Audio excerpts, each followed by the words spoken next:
Si alguna vez sentiste que la vida te debía una segunda oportunidad, o que el destino te quitó algo antes de tiempo, dale like ahora mismo a este video y quédate hasta el final de esta historia. Antes de comenzar, dime en los comentarios desde qué ciudad nos escuchas.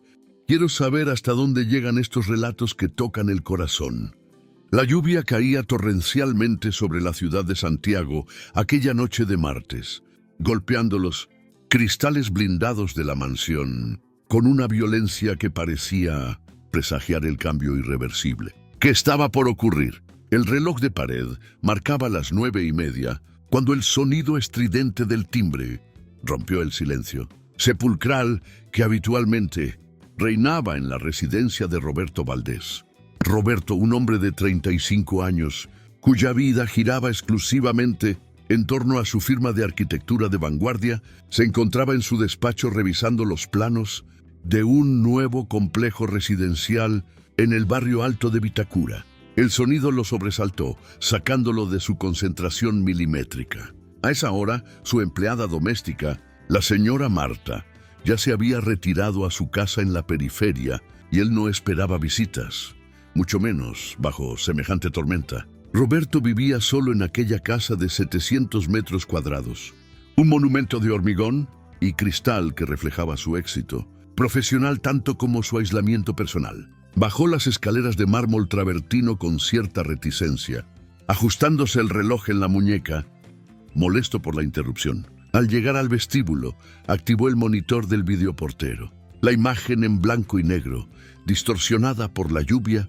mostraba una figura diminuta encogida contra el portón. Era un niño. Con el ceño fruncido, Roberto activó el interfono y preguntó quién era, esperando que fuera algún error o una broma de mal gusto. La respuesta que recibió, sin embargo, fue un golpe directo a su realidad.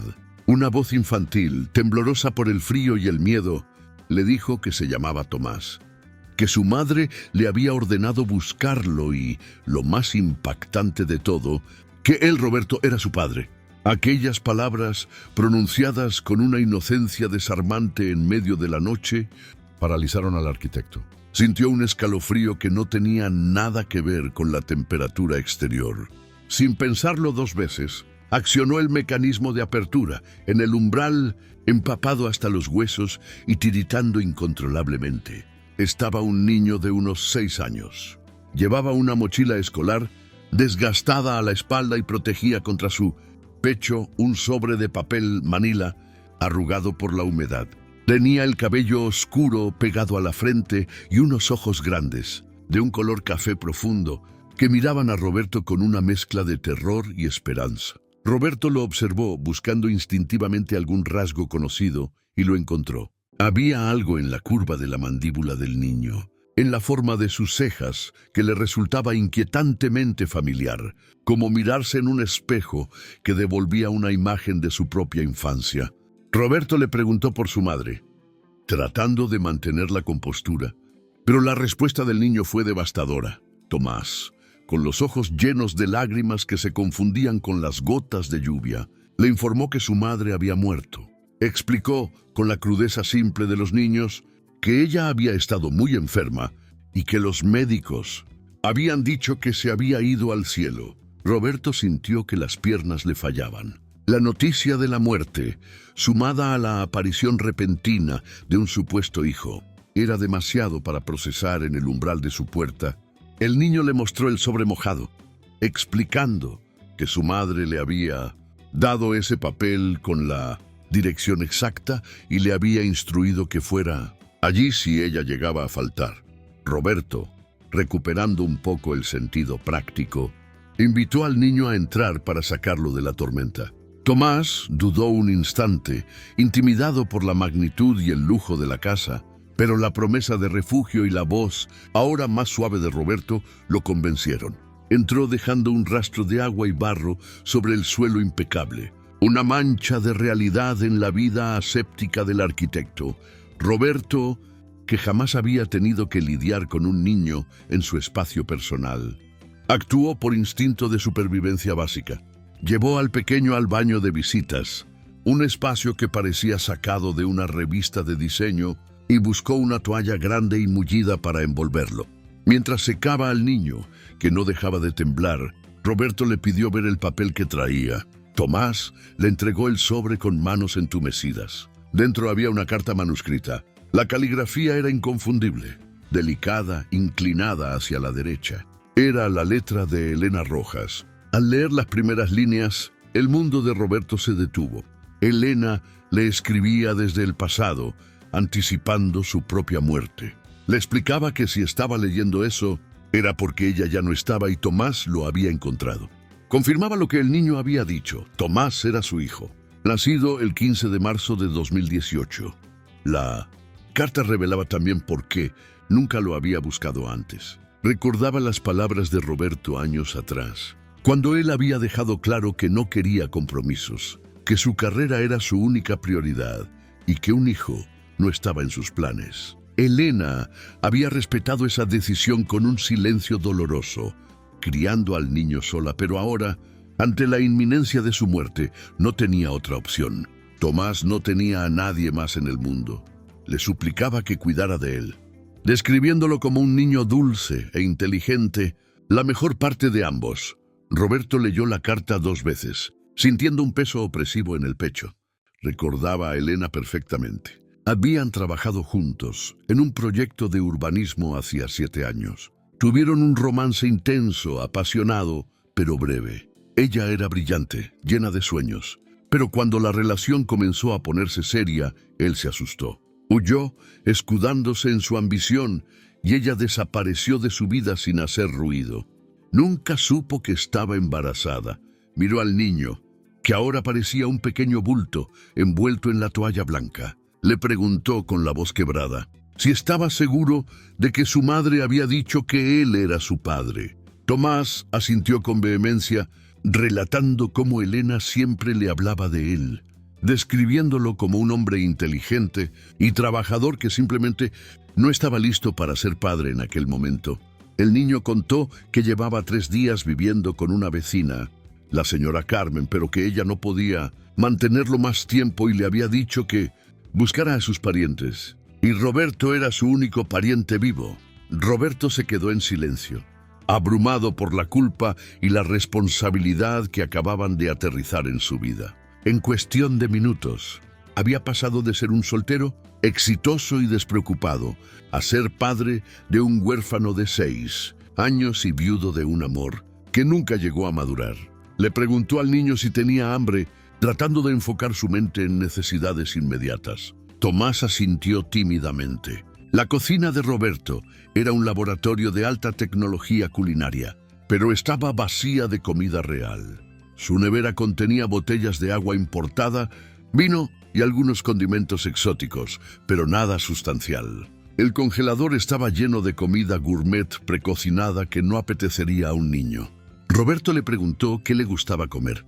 Y Tomás mencionó cosas sencillas, fideos con salsa, sándwiches de jamón. Roberto no tenía nada de eso. Se dio cuenta de lo desconectada que estaba su vida de las necesidades básicas de una familia. Finalmente sugirió pedir una pizza y por primera vez, los ojos de Tomás se iluminaron con un brillo de entusiasmo infantil. Mientras esperaban la comida, Roberto observó a Tomás sentado a la isla de la cocina. El niño miraba todo con asombro. La cafetera de espresso cromada, la iluminación LED bajo los armarios, los electrodomésticos de acero inoxidable. Comentó con inocencia que la casa era muy grande y preguntó si Roberto vivía allí solo. La confirmación de Roberto pareció extrañar al niño, quien confesó que él tenía miedo de quedarse solo, especialmente cuando su madre trabajaba de noche. Esa confesión golpeó a Roberto. Para él, la soledad en esa casa inmensa siempre había sido un símbolo de logro, de espacio personal conquistado. Para Tomás, la soledad era un monstruo. Roberto aprovechó el momento para preguntar más sobre Elena. El rostro de Tomás se transformó al hablar de ella.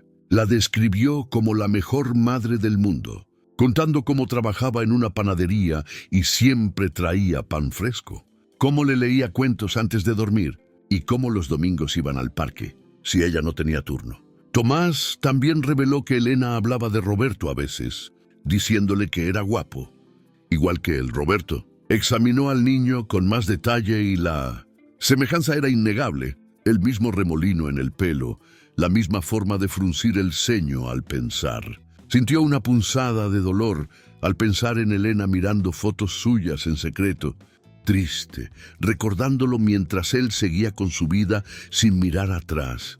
Cuando llegó la pizza, comieron en un silencio relativo. Tomás devoró las porciones con un hambre atrasada. Probablemente la primera comida caliente y abundante que tenía en días. Roberto le preguntó dónde había estado viviendo esos últimos días y Tomás le habló de la casa de la señora Carmen en la comuna de La Pintana, una zona periférica y humilde de la ciudad. La realidad de la disparidad económica entre la vida que él llevaba y la que su hijo había tenido lo golpeó con fuerza. Elena había criado a su hijo en la escasez mientras él acumulaba riqueza. La conversación sobre las condiciones de vida de Tomás abrió una ventana dolorosa hacia el pasado reciente de Elena. Roberto preguntó por las pertenencias del niño, por sus juguetes y su ropa, y Tomás señaló la pequeña mochila desgastada que había dejado en la entrada. Con una sensación de pesadumbre, Roberto fue a buscarla y la abrió sobre la mesa de la cocina. El contenido era desgarradoramente escaso. 2 mudas de ropa sencilla, un cepillo de dientes, un cochecito de juguete al que le faltaba una rueda, un libro de cuentos con las tapas remendadas con cinta adhesiva y un marco de plástico barato con una fotografía. Roberto tomó la foto con manos temblorosas. En ella, Elena sonreía a la cámara con un bebé en brazos. A pesar de las ojeras y la ropa modesta, su rostro irradiaba una felicidad genuina, una luz que Roberto recordaba haber visto en ella años atrás y que él había apagado con su partida. Tomás explicó que tenía 2 años en esa foto y que su madre siempre la llevaba en el bolso llamándola su tesoro. Roberto sintió un nudo en la garganta al comprender que, mientras él construía rascacielos y ganaba premios de arquitectura, Elena atesoraba esa imagen como su mayor riqueza, construyendo una vida de amor en medio de la precariedad. Necesitando confirmar la realidad final de la situación, Roberto le preguntó a Tomás si estaba seguro de que su madre había muerto. La respuesta del niño fue brutalmente honesta y visual. Relató cómo la había visto dejar de respirar en el hospital, cómo la doctora había confirmado su partida y cómo, el día anterior, la señora Carmen lo había llevado al entierro, donde él había depositado una flor blanca sobre el ataúd. La imagen de su hijo pequeño frente a la tumba de su madre, solo y confundido, rompió algo dentro de Roberto. Elena estaba muerta y enterrada, y él ni siquiera había sabido que ella estaba enferma. Viendo el cansancio en los ojos de Tomás, Roberto decidió que era hora de descansar. Llevó al niño a una de las habitaciones de huéspedes, un espacio decorado con un gusto exquisito pero impersonal, con sábanas de hilo egipcio y muebles de diseñador. Tomás miró la cama king size con asombro y timidez, comentando que era muy bonita, pero demasiado grande para él. Roberto le aseguró que al día siguiente arreglarían eso y le ayudó a improvisar un pijama con una de sus propias camisetas, que al niño le quedaba como un camisón. Antes de dormir, Tomás pidió dejar la luz encendida, confesando su miedo a la oscuridad desde la muerte de su madre. Roberto accedió de inmediato. Cuando el niño ya estaba arropado, le hizo una pregunta que dejó a Roberto sin aliento. Le pidió permiso para llamarlo papá. Roberto, con el corazón encogido, aceptó y el niño le dio las buenas noches con una naturalidad que contrastaba con el caos emocional que el arquitecto sentía por dentro. Al salir de la habitación, Roberto se sintió abrumado. En unas pocas horas, su identidad había sido reescrita por completo. Esa noche fue insomne para Roberto. Se sentó frente a su ordenador y buscó obsesivamente información sobre Elena Rojas. Encontró el obituario digital, publicado hacía 3 días, fallecida a los 32 años, víctima de un cáncer agresivo, dejando un hijo.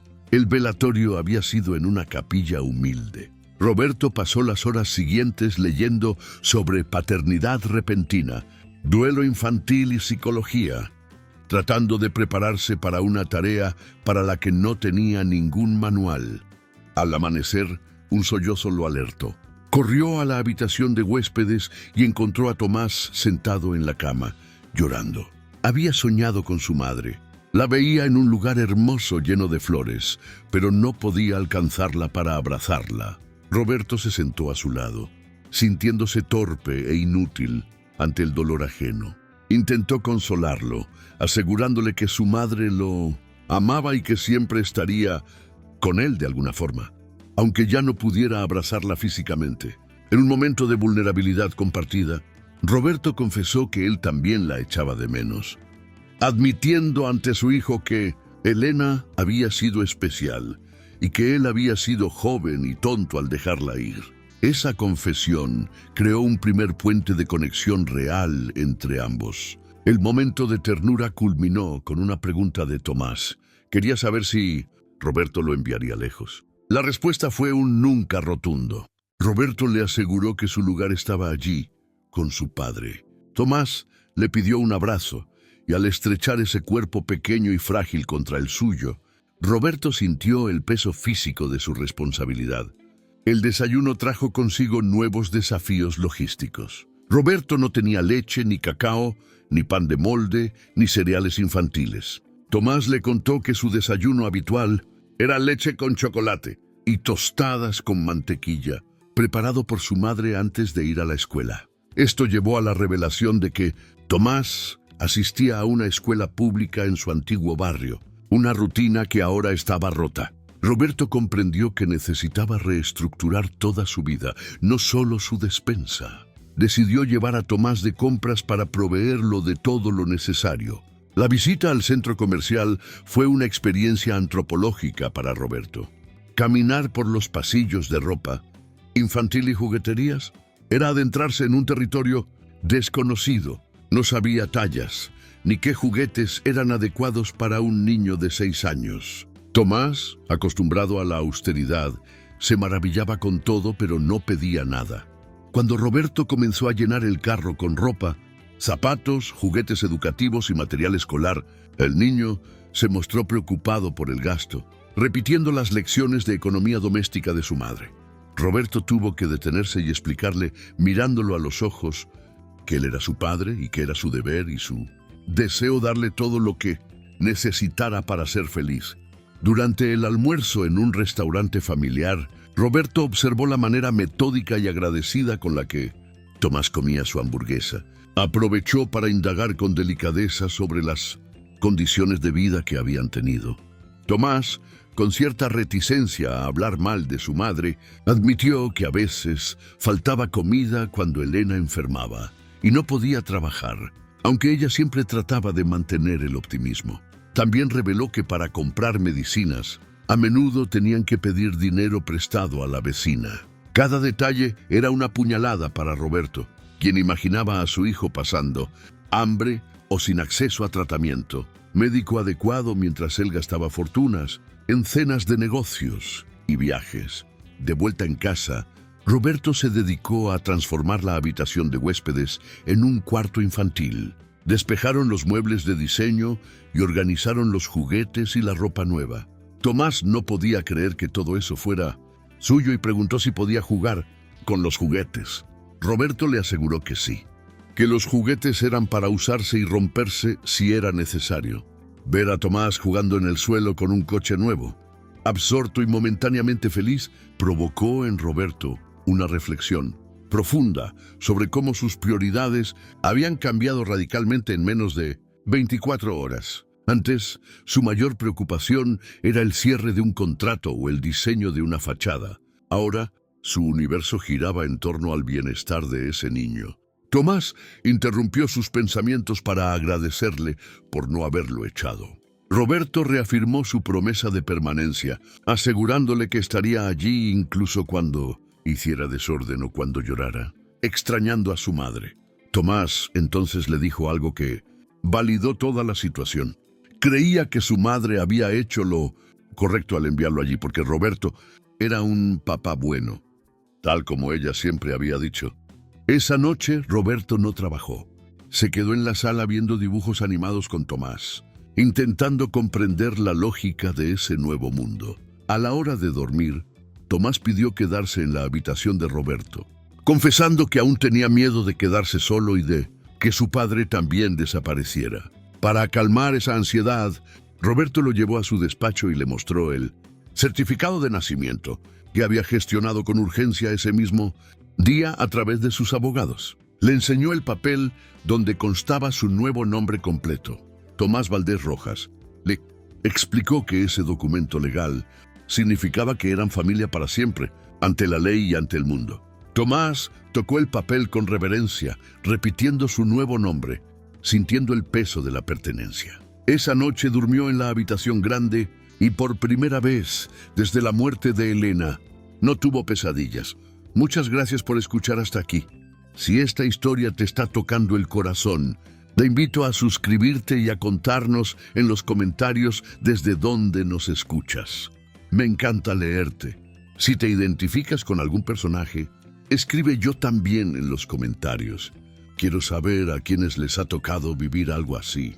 Una semana después de la llegada de Tomás, la vida de Roberto había sufrido una reingeniería total, más compleja que cualquiera de sus proyectos arquitectónicos. Contrató a la señora Gloria, una niñera con experiencia y calidez maternal, para que cuidara de Tomás durante las horas en que él debía estar en la oficina, aunque había reducido drásticamente su jornada laboral.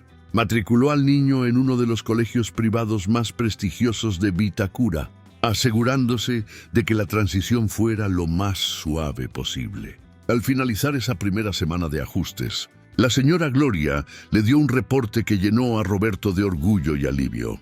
Tomás era un niño excepcional, educado, cariñoso y dotado de una resiliencia asombrosa. A pesar del duelo reciente y del cambio radical de entorno, se estaba adaptando con una madurez impropia de su edad. Gloria le comentó que el niño le había confesado sentirse feliz por tener, al fin, una familia de verdad. Sin embargo, la niñera también le dio un consejo crucial. Aunque Tomás parecía estar bien, necesitaba rutina y, sobre todo, la certeza tangible de la presencia de su padre. El miedo al abandono seguía latente bajo la superficie. Roberto tomó nota mental de esto y decidió involucrarse activamente en cada aspecto de la vida de su hijo. Comenzó a llevarlo al colegio cada mañana y a recogerlo por las tardes, ayudándolo con las tareas escolares. Descubrió un universo paralelo de reuniones de padres, fiestas de cumpleaños y dinámicas escolares que hasta entonces le resultaban ajenas. Una tarde, mientras hacían los deberes de matemáticas, Tomás compartió una preocupación que lo atormentaba. Estaba empezando a olvidar el sonido de la voz de su madre. Ese olvido natural pero doloroso lo entristecía profundamente. Roberto, buscando una manera de preservar la memoria de Elena, propuso crear un álbum de recuerdos. Pasaron el fin de semana siguiente recopilando las pocas fotos que Tomás tenía, dibujando planos de la casa donde vivían y escribiendo anécdotas que el niño recordaba. Plasmaron en papel las canciones que ella le cantaba y las recetas de sus comidas favoritas. Al terminar, Tomás acarició el álbum con devoción, sintiendo que su madre estaba ahora un poco más segura en su memoria. Le preguntó a Roberto si creía que Elena estaría orgullosa de él, y Roberto le aseguró con total convicción que ella estaría feliz de ver al niño valiente, en el que se estaba convirtiendo, y de saber que había encontrado a su padre. Un mes más tarde, el cambio en Roberto era evidente incluso para sus empleados. Su asistente personal, Claudia, le comentó que lo notaba diferente, más humano, más accesible y genuinamente más feliz. Roberto admitió que la paternidad era lo mejor que le había pasado, redefiniendo su concepto de éxito. Durante años había creído que el triunfo se medía en metros cuadrados construidos y en ceros en la cuenta bancaria. Ahora sabía que el verdadero éxito era llegar a casa y escuchar a alguien llamarlo papá. En casa, Tomás ya tenía sus propios rituales. Cada noche, antes de dormir, Roberto le contaba una historia o simplemente hablaban sobre lo ocurrido en el día. En una de esas conversaciones nocturnas, Tomás lanzó la pregunta que Roberto había estado temiendo. Quiso saber por qué no se había quedado con su madre cuando él era pequeño. Roberto optó por la verdad, aunque fuera dolorosa. Le explicó que en aquel entonces era joven, inmaduro, y estaba obsesionado con el trabajo y el dinero, sin entender que la familia era lo prioritario. Le aseguró que, de haber sabido que él venía en camino, jamás se habría ido y habrían sido una familia desde el principio. Tomás le preguntó si se arrepentía, y Roberto confesó su arrepentimiento, profundo por no haberlo conocido de bebé y por haber dejado que Elena cargara sola con todo, perdiéndose 6 años de su vida. Sin embargo, aclaró que no se arrepentía de su llegada actual, que su aparición en la puerta había sido un regalo salvador. Tomás, con una sabiduría simple, concluyó que entonces se habían elegido mutuamente. 6 meses después de aquella noche lluviosa, la mansión de Roberto era irreconocible. El silencio sepulcral había sido sustituido por risas, el sonido de videojuegos y el desorden vital de un niño. La agenda rígida de Roberto ahora estaba dictada por horarios escolares y actividades extracurriculares. Un sábado por la mañana, Tomás pidió permiso para invitar a dormir a su amigo Martín. Roberto accedió encantado, organizando una noche de películas y palomitas. Ver a Tomás actuando como anfitrión, siendo generoso y educado con su amigo, fue una prueba viviente de la buena crianza que Elena le había dado y que Roberto se esforzaba por mantener. Durante la cena con Martín, el amigo comentó con inocencia que Tomás siempre hablaba de Roberto en el colegio, describiéndolo como el mejor papá del mundo porque jugaba con él y le ayudaba con las tareas. Martín confesó que su propio padre trabajaba todo el día y llegaba demasiado cansado para conversar. Roberto miró a su hijo, hinchado de orgullo, y luego explicó suavemente a Martín que cada padre demostraba su amor de manera diferente, aunque entendía el valor de la presencia física. Esa noche, después de acostar a los niños, Roberto reflexionó en la terraza. 1 año atrás, sus fines de semana eran una extensión de su vida laboral o una sucesión de eventos sociales vacíos. Ahora, viendo películas infantiles y comiendo pizza, se sentía infinitamente más pleno. Su teléfono sonó, interrumpiendo sus pensamientos. Era un cliente importante, el dueño de una cadena hotelera, reclamando airadamente por un retraso menor en la entrega de unos planos. Exigía una solución inmediata, a pesar de ser sábado por la noche. En el pasado, Roberto habría dejado todo para atenderlo, trabajando hasta el amanecer si fuera necesario. Esta vez, sin embargo, cortó al cliente con firmeza pero con educación, diciéndole que resolvería el asunto el lunes a primera hora, ya que nada era más urgente que estar con su hijo en ese momento. Colgó el teléfono sintiendo una liberación inmensa. Sus prioridades habían cambiado de eje permanentemente. Al cumplirse el primer aniversario de la llegada de Tomás, Roberto decidió organizar una celebración especial. No era el cumpleaños biológico del niño, sino el aniversario de su llegada, el día en que se convirtieron en familia. Tomás, sorprendido, preguntó por qué hacían una fiesta si no cumplía años. Roberto le explicó que era el cumpleaños del día más importante de sus vidas. Invitó a algunos amigos cercanos, a la señora Gloria, a la profesora de Tomás y, muy especialmente, a la señora Carmen, la vecina que había cuidado de Tomás tras la muerte de Elena y a quien Roberto había mandado a buscar en un coche privado. La señora Carmen no podía creer el cambio en Tomás. Lo encontró más alto, más fuerte y, sobre todo, irradiando una seguridad que antes no tenía. Le comentó a Roberto que el niño parecía otra persona, lejos de aquel pequeño asustado y perdido que había quedado huérfano. Durante la fiesta, Tomás, superando su timidez, pidió la palabra para dar un pequeño discurso improvisado. Agradeció a Roberto por haberlo dejado quedarse y por darle un hogar. Recordó a su madre con amor, diciendo que ella había sido muy lista al saber que su padre cuidaría bien de él. Las palabras de Tomás emocionaron a todos los presentes. Dijo que antes pensaba que se quedaría solo en el mundo, pero que ahora tenía una familia completa, con casa, escuela y amigos. Roberto, con los ojos húmedos, respondió que era Tomás quien le había dado una familia a él. llenando una casa y una vida que estaban vacías de propósito real. Concluyeron que se habían salvado el uno al otro. Esa noche, cuando los invitados se marcharon, padre e hijo se sentaron en la terraza a mirar las luces de Santiago. Tomás confesó que sus sueños con su madre habían cambiado. Ya no la soñaba triste o sola, sino sonriendo, feliz, porque sabía que él estaba bien cuidado. Roberto lo abrazó, coincidiendo en que Elena había tomado la decisión correcta al enviarlo. Tomás entonces compartió su aspiración de futuro. Quería ser como su padre cuando creciera, trabajar duro y ganar dinero, pero con un propósito específico: ayudar a niños que no tuvieran papá, tal como Roberto lo había ayudado a él. Roberto se sintió conmovido por la nobleza de esa meta y le prometió ayudarlo siempre, asegurándole que el espíritu de su madre sería parte de su familia eternamente. 2 años después de la llegada de Tomás, cuando el niño ya tenía 9 años, Roberto sintió que era momento de cerrar círculos y honrar el pasado. Decidió llevar a Tomás de visita a La Pintana, al antiguo barrio donde había vivido con Elena. Tomás, intrigado, preguntó por qué querían volver allí. Roberto le explicó que era parte fundamental de su historia y que él quería conocer y respetar cada parte de su vida anterior.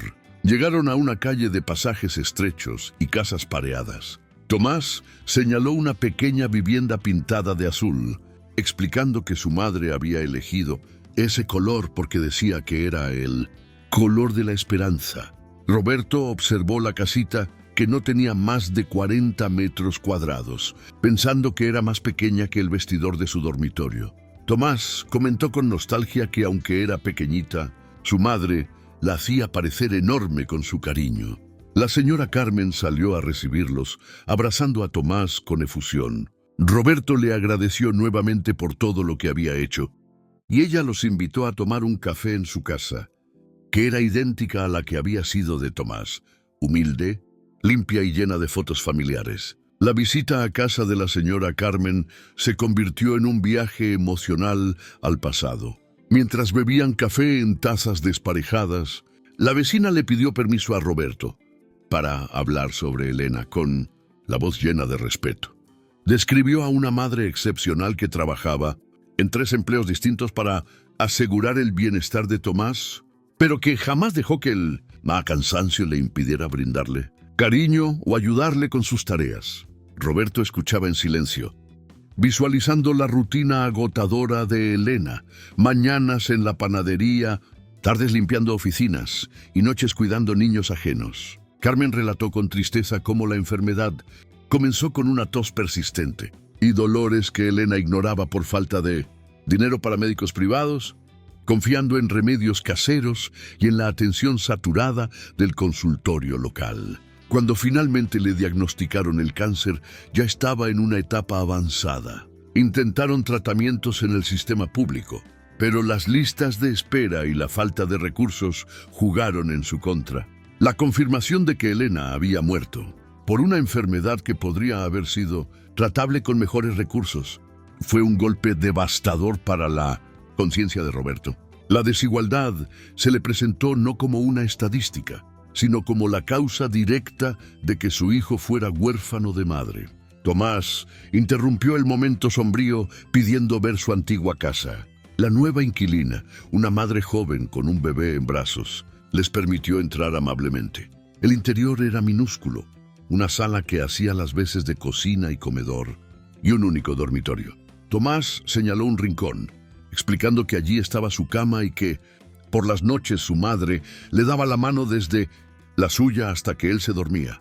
En el pequeño patio trasero, Tomás mostró un guayabo que su madre había plantado cuando él nació, diciendo que crecerían juntos. El árbol estaba cargado de fruta. Con permiso de la dueña, Tomás cogió una guayaba y se la ofreció a Roberto. Al probarla, Roberto sintió que la dulzura de la fruta estaba impregnada de una melancolía profunda.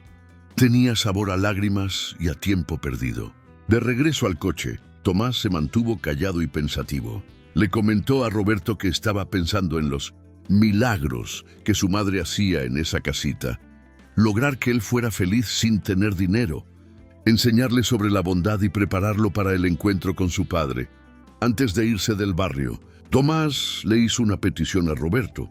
Quería ayudar a la señora Carmen, quien ahora tenía muchas bocas que alimentar sola. Roberto sonrió, admirando el corazón noble de su hijo, que a los 9 años ya pensaba en retribuir. Acordaron establecer una ayuda mensual para ella, cubriendo alimentos y gastos escolares de sus nietos.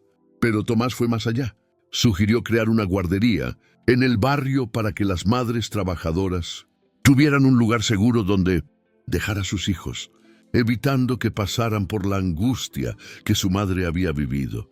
Roberto, emocionado, aceptó de inmediato la propuesta, decidiendo bautizar el proyecto como Guardería Elena Rojas. 3 años más tarde, Tomás llegó del colegio con una novedad que sacudió la rutina doméstica. Creía estar enamorado. Hablaba de una compañera llamada Lucía, la niña más lista de su clase. Roberto, conteniendo la risa ante la seriedad del asunto, escuchó cómo su hijo describía sus nervios y sus sueños de boda. Tomás admitió no saber qué hacer, ya que su madre nunca le había enseñado cómo conquistar a una chica. Roberto vio la oportunidad de tener una conversación de hombres. Aunque se sentía poco calificado en temas del corazón, dado su propio historial, le aconsejó que la honestidad era la clave de cualquier relación. Le dijo que debía ser sincero con sus sentimientos y respetar la respuesta de Lucía, fuera cual fuera. Si ella no sentía lo mismo, debían seguir siendo amigos. Tomás, con su habitual agudeza, preguntó si Roberto había sido honesto con Elena. La pregunta desarmó al arquitecto, obligándolo a confrontar su pasado una vez más. Roberto respiró hondo y le contó la verdad completa, que se habían conocido trabajando, que se habían enamorado, pero que él, por miedo y egoísmo, había priorizado su carrera sobre el amor, alejándose cuando ella buscó algo serio. Tomás procesó la información y concluyó que Roberto había perdido a su madre por no ser honesto con sus propios sentimientos. La observación fue dolorosa por su exactitud. Roberto asintió, admitiendo que había sido el mayor error de su vida y que, aunque ahora cuidaba de Tomás, eso no borraba el pasado. Le pidió a su hijo que fuera mejor que él, más valiente, más honesto y que nunca abandonara a quienes amaba. Tomás prometió intentarlo, aunque Roberto, mirándolo con orgullo, estaba seguro de que el niño ya lo había superado en calidad humana. Al día siguiente, Tomás regresó radiante. Lucía también gustaba de él. Ahora eran novios del colegio. Lucía le había dicho que él era el niño más educado del curso. Tomás atribuyó ese éxito a las enseñanzas de su madre sobre el respeto y el cariño, pero también reconoció lo que había aprendido de Roberto, que la familia es lo primero, que el dinero es una herramienta para ayudar y que nunca es tarde para reparar errores. Roberto se emocionó al ver cómo Tomás había integrado lo mejor de ambos mundos, aprendiendo lecciones vitales por sí mismo. 5 años después de aquel primer enamoramiento infantil, cuando Tomás ya tenía 14 años, Roberto recibió una llamada que alteraría nuevamente la dinámica familiar. Era de la Fundación Elena Rojas, la organización que habían creado años atrás. La directora, una trabajadora social llamada Beatriz, le informó de un caso que resonaba inquietantemente con su propia historia. Se trataba de un niño de 8 años llamado Daniel. Su madre había fallecido recientemente y había dejado una carta identificando al padre, un empresario exitoso del sector logístico. El problema era que el hombre negaba rotundamente la paternidad, alegando no conocer a la madre. Daniel estaba en un hogar de acogida temporal, solo y asustado. Beatriz pensó en Roberto por la similitud de las circunstancias y le pidió orientación sobre cómo abordar al empresario o cómo ayudar al niño. Roberto sintió un escalofrío.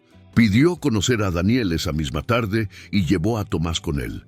Tomás, ahora un adolescente empático y maduro, preguntó por qué era tan importante conocer a ese niño.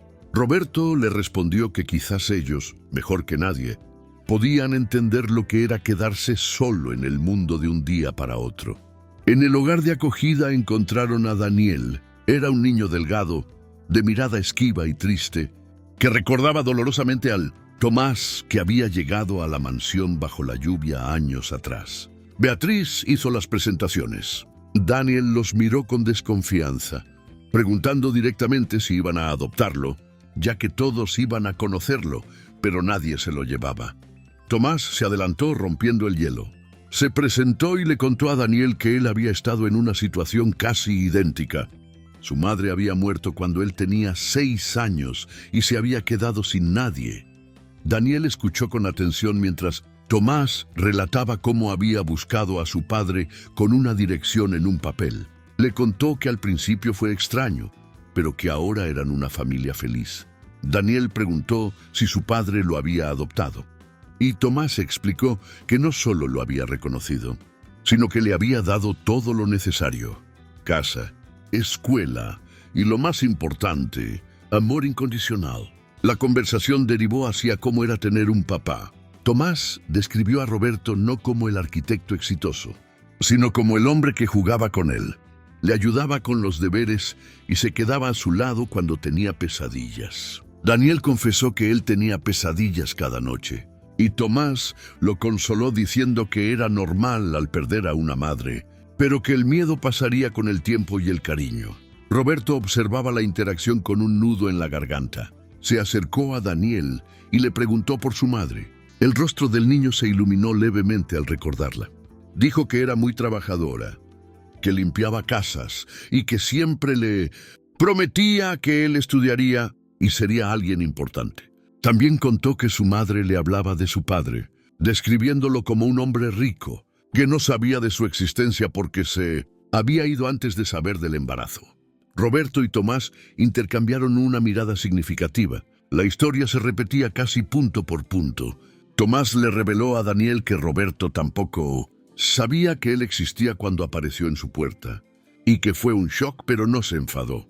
Explicó que cuando se ama a una persona, se ama todo lo que viene de ella, y como Roberto había amado a Elena, también lo amó a él. Daniel expresó su temor de que su padre nunca lo quisiera porque decía no conocer a su madre. Roberto intervino entonces, agachándose para mirar al niño a los ojos. Le dijo que si su padre biológico realmente no podía o no quería hacerse cargo, tal vez podrían encontrar otra familia que deseara tener a un niño inteligente como él. Daniel, con una intuición afilada, preguntó si se refería a una familia como la de ellos. La pregunta tomó a Roberto por sorpresa, pero miró a Tomás y vio en sus ojos la misma idea brillando. Tomás, entusiasmado, le preguntó a su padre si podían adoptar a Daniel, expresando su deseo de tener un hermano.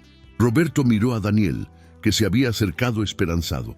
Le preguntó qué pensaba él, si le gustaría formar parte de su familia. Daniel preguntó con incredulidad si de verdad lo dejarían, y Roberto le aseguró que la familia no es solo la que comparte sangre, sino la que se elige para amar. Daniel se lanzó a abrazar a Roberto, aceptando con un sí emocionado. Un mes después, los trámites legales avanzaban y Daniel se mudó oficialmente con ellos. La adaptación fue sorprendentemente fluida, mucho más fácil de lo que Roberto había temido. Tomás asumió el rol de hermano mayor con naturalidad protectora, y Daniel resultó ser un niño dulce y profundamente agradecido. Una noche, Tomás le confesó a Roberto que le encantaba tener un hermano porque podía enseñarle todo lo que Roberto le había enseñado a él y cuidarlo de la misma manera. La llegada de Daniel trajo una nueva energía a la casa. Tomás se convirtió en su mentor, guiándolo no solo en las tareas escolares, sino también en el proceso emocional de sanar la pérdida materna. Una tarde, Roberto encontró a los dos hermanos conversando en el jardín. Daniel le preguntaba a Tomás si extrañaba a su madre. Tomás respondió con honestidad que sí, pero le explicó una lección valiosa que había aprendido con los años. Se podía extrañar y ser feliz al mismo tiempo. Le dijo a Daniel que sus madres vivían en sus corazones y que, cuando ellos reían o lograban algo bueno, ellas también eran felices. donde quiera que estuvieran. Roberto se unió a ellos, abrazando a sus dos hijos, sintiéndose el hombre más afortunado del mundo. Les dijo que eran los mejores hijos que un padre podría desear. Tomás corrigió sonriendo: somos hijos del corazón. Y Daniel completó: los mejores que existen. Esa noche, Roberto se quedó solo en la terraza, reflexionando sobre la década que había transformado su existencia. De ser un hombre soltero, centrado en sí mismo y solitario, había pasado a ser padre de dos niños que lo amaban incondicionalmente. Pensó en Elena y en aquella carta desesperada que había puesto en marcha todo. Se preguntó si ella alguna vez imaginó que su petición de auxilio resultaría en tanta felicidad multiplicada, no solo para Tomás, sino también para Daniel y para él mismo. Su teléfono vibró con un mensaje de Beatriz, de la fundación. Le agradecía por haber acogido a Daniel y le informaba sobre otro caso: un empresario que negaba la paternidad de una niña huérfana. Beatriz preguntaba si Roberto tendría interés en conocer la situación para orientarlos. Roberto sonrió ante la pantalla. Tal vez el destino le estaba ofreciendo más oportunidades de expandir su red de amor. Respondió inmediatamente pidiendo una reunión. Quería conocer a esa niña. Sentía que su misión ya no era solo criar a sus hijos, sino construir puentes para otros niños olvidados. 10 años habían pasado desde aquella noche de tormenta en que Tomás tocó el timbre. Ahora Tomás tenía 16 años y era un adolescente responsable y estudioso, con la firme intención de estudiar medicina para ayudar a personas sin recursos. Daniel, con 17 años, siendo un año mayor que Tomás, aunque llegó después a la familia, soñaba con estudiar Derecho para defender a menores en situaciones vulnerables. Roberto, a sus 45 años, había consolidado la Fundación Elena Rojas como un referente nacional en adopción y apoyo a la infancia. Su lema era: construyendo familias con amor. Durante una cena de viernes, una tradición sagrada en la Casa Valdés, Tomás planteó una pregunta sobre el impacto de su trabajo. Quiso saber cuántos niños habían ayudado a través de la fundación. Daniel, que llevaba las estadísticas con precisión casi obsesiva, respondió que eran 127 niños en 10 años. 127 vidas que habían pasado de la soledad absoluta a tener un hogar. Roberto reflexionó en voz alta sobre cómo todo ese movimiento había comenzado con una simple carta de Elena. Tomás observó poéticamente que su madre había plantado una semilla sin saberlo, iniciando un bosque entero de nuevas familias. En esa misma cena, Daniel pidió la palabra con un tono serio. Quería compartir un pensamiento que lo rondaba. Confesó que a veces pensaba en su madre biológica y se preguntaba si ella estaría orgullosa de él.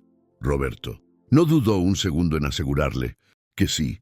Le recordó que se había convertido en un joven íntegro, generoso y lleno de amor. Tomás añadió que eso era posible, porque habían tenido un padre que los amó incondicionalmente y les enseñó valores verdaderos. Daniel dijo que los tres habían tenido suerte.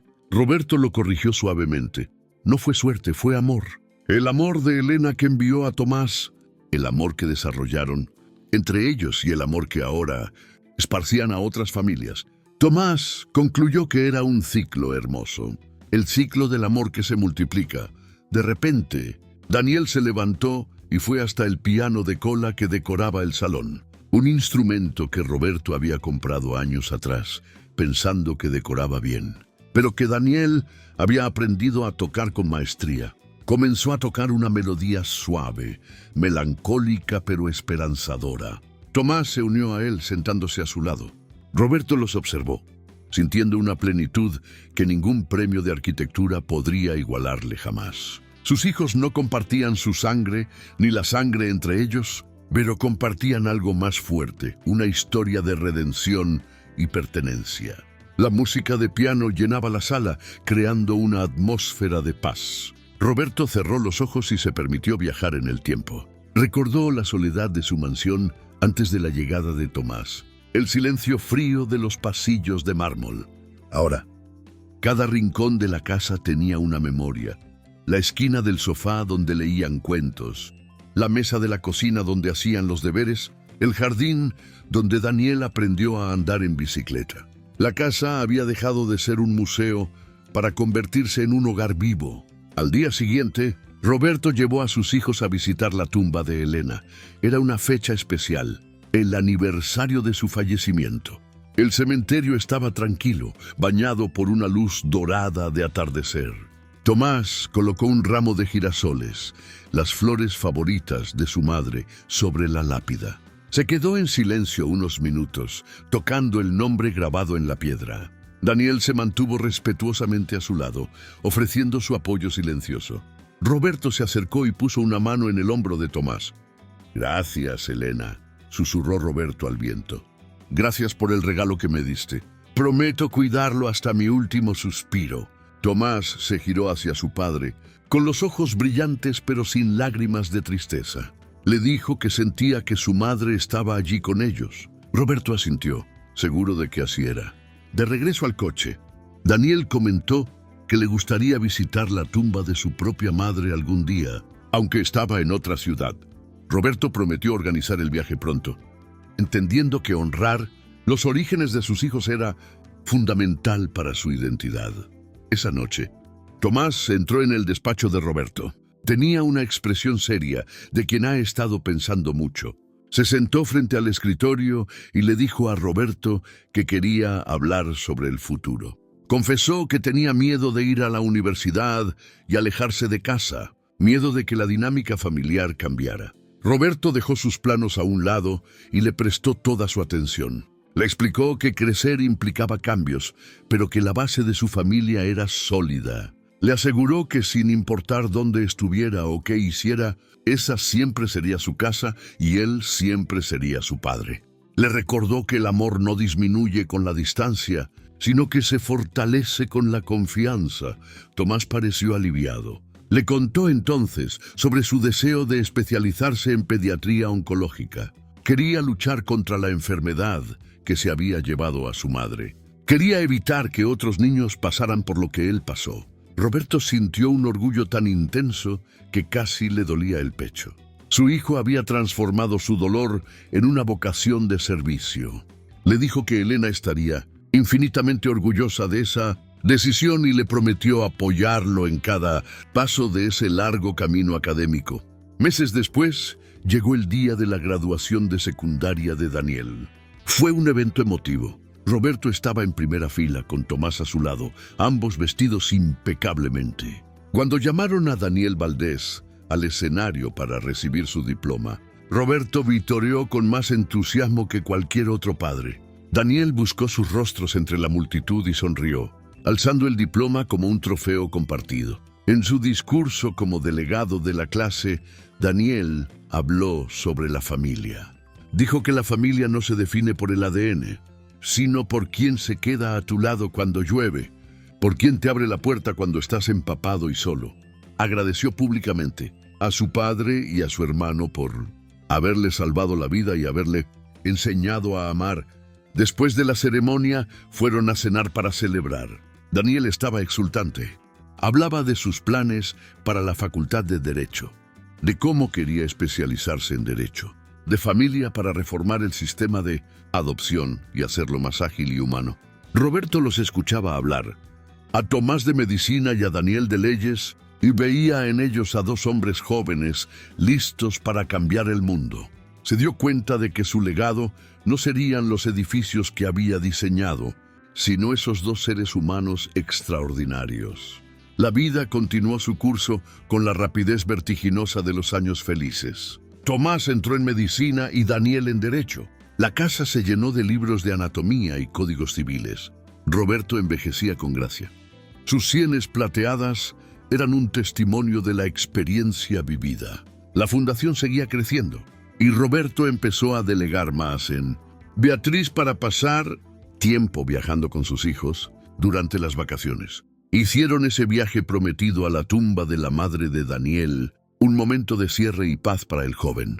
Un día, mientras Roberto revisaba viejos documentos en su despacho, encontró la carta original de Elena. El papel estaba amarillento y frágil por el paso del tiempo, pero la tinta seguía legible. Volvió a leer las palabras que habían cambiado su destino. Es lo mejor que hicimos, aunque no lo planeáramos. Roberto sonrió con melancolía. ¿Qué razón tenía Elena? Tomás no solo era lo mejor que habían hecho, sino que había sido el catalizador para que Roberto descubriera su propia humanidad. Guardó la carta en una caja fuerte, junto con las fotos de la infancia de los chicos y los primeros dibujos que le habían regalado. Esos eran sus verdaderos activos, su fortuna incalculable. Esa tarde, Tomás llegó de la facultad con una compañera de estudios, Ana. La presentó con un brillo especial en los ojos. Roberto reconoció ese brillo. Era el mismo que Tomás tenía cuando hablaba de Lucía en el colegio, pero más maduro, más profundo. Ana era una chica encantadora, inteligente y apasionada por la medicina. Durante la cena, Roberto observó cómo Tomás la miraba con respeto y admiración. Recordó su consejo de años atrás sobre la honestidad y vio que su hijo lo había interiorizado. Tomás era un hombre transparente con sus sentimientos, valiente en el amor, todo lo que Roberto no había sabido ser con Elena. Semanas después, Daniel trajo a casa su primer caso pro bono como estudiante de Derecho. Estaba ayudando a una abuela que luchaba por la custodia de sus nietos tras la muerte de su hija. Daniel trabajaba con una pasión feroz, redactando escritos hasta altas horas de la noche. Roberto lo encontraba a veces dormido sobre los libros en la biblioteca y lo cubría con una manta, sintiendo una ternura inmensa por ese hijo que había canalizado su propio dolor de abandono en una lucha por la justicia para otros. El tiempo trajo también momentos difíciles. La señora Carmen, la vecina que había sido como una abuela para Tomás, enfermó gravemente. Tomás, ya casi médico, se encargó personalmente de supervisar su atención, asegurándose de que tuviera los mejores especialistas y cuidados, algo que no había podido hacer por su madre. Roberto cubrió todos los gastos sin dudarlo. Cuando Carmen falleció lo hizo en paz, rodeada de sus nietos y sosteniendo la mano de Tomás. En su funeral, el barrio entero se volcó para despedirla. Tomás lloró, pero esta vez no era el llanto desesperado de un niño solo, sino el duelo sereno de un hombre que sabe que hizo todo lo posible por honrar a quien amó. Tras el funeral, Roberto reunió a sus hijos. Les dijo que quería hacer un cambio en su testamento. No se trataba de dinero, pues eso ya estaba asegurado para ambos. Se trataba de la gestión de la fundación. Quería que en el futuro Tomás y Daniel asumieran la presidencia conjunta de la Fundación Elena. Rojas les explicó que ellos eran el alma del proyecto, la prueba viviente de su misión. Los chicos aceptaron con solemnidad, entendiendo que heredaban no una empresa, sino una responsabilidad moral de continuar el ciclo de ayuda. La vida les regaló un nuevo capítulo cuando Tomás, años después, anunció que iba a ser padre. Se había casado con Ana y esperaban una niña. La noticia fue recibida con una fiesta improvisada en la mansión. Roberto, que iba a ser abuelo, no cabía en sí de gozo. Daniel bromeaba diciendo que sería el tío favorito y que malcriaría a la sobrina. Tomás dijo que quería ponerle un nombre especial a la bebé. Miró a Roberto y dijo, se llamará Elena. Roberto sintió que las lágrimas rodaban por sus mejillas. El nombre de su amor perdido volvería a sonar en la casa. Esta vez, asociado a una nueva vida, cerrando el círculo perfecto de memoria y esperanza. El día que nació la pequeña Elena, Roberto sostuvo a la bebé en sus brazos. Miró su rostro diminuto y vio, o quiso ver, un rastro de la abuela que nunca conocería. Le susurró promesas de amor y protección, tal como lo había hecho con Tomás aquella primera noche. Pensó en cómo una decisión, un momento de valentía de un niño bajo la lluvia, había generado generaciones de amor. Miró a Tomás, ahora padre, mirando a su hija con devoción, y supo que el trabajo estaba hecho. Había roto la cadena de abandono y soledad. Había construido, ladrillo a ladrillo, abrazo a abrazo, un legado indestructible. La pequeña Elena creció rodeada del amor de su padre, su madre, su tío Daniel y su abuelo Roberto. La casa que alguna vez fue un mausoleo de soledad era ahora un escenario de juegos y risas constantes. Roberto, ya retirado de la arquitectura, dedicaba sus días a malcriar a su nieta y a supervisar la expansión de la fundación. Una tarde de domingo, mientras observaba a Tomás enseñar a caminar a la pequeña Elena en el jardín, Roberto sintió una paz profunda. Se dio cuenta de que su vida, que había comenzado centrada en el ego y la ambición, había encontrado su verdadero significado en el servicio y la familia. Tomás se acercó a él con la niña en brazos. «Papá, ¿en qué piensas?», preguntó. «En lo afortunado que soy», respondió Roberto, acariciando la mejilla de su nieta. «Pienso en aquella noche de lluvia. Si no hubieras tenido el valor de tocar mi timbre, me habría perdido todo esto. Habría vivido y muerto solo en esta casa enorme. Tú me salvaste, Tomás». «Nos salvamos los tres, papá. Tú, Daniel y yo», corrigió Tomás con una sonrisa. «Y todo gracias a mamá, que supo guiarnos incluso después de irse». Roberto miró al cielo, despejado y azul, y asintió. Sabía que Elena, desde algún lugar, sonreía al ver el bosque de amor que había nacido de su semilla. La vida les había dado segundas oportunidades a todos, y ellos habían sabido aprovecharlas, transformando el dolor en esperanza y la soledad en una familia inquebrantable. Si esta historia te hizo creer que todos merecemos una segunda oportunidad, compártela con alguien especial hoy mismo. Y si aún no lo has hecho, suscríbete a Amor Sincero. Aquí te esperamos cada día con un nuevo relato lleno de vida y emociones. Y ahora cuéntame en los comentarios, ¿qué hubieras hecho tú en el lugar de Roberto al abrir la puerta? Si escuchaste esta historia hasta el final, escribe «Gracias por esta historia» en los comentarios. Así sabré que estás conmigo hasta el último segundo.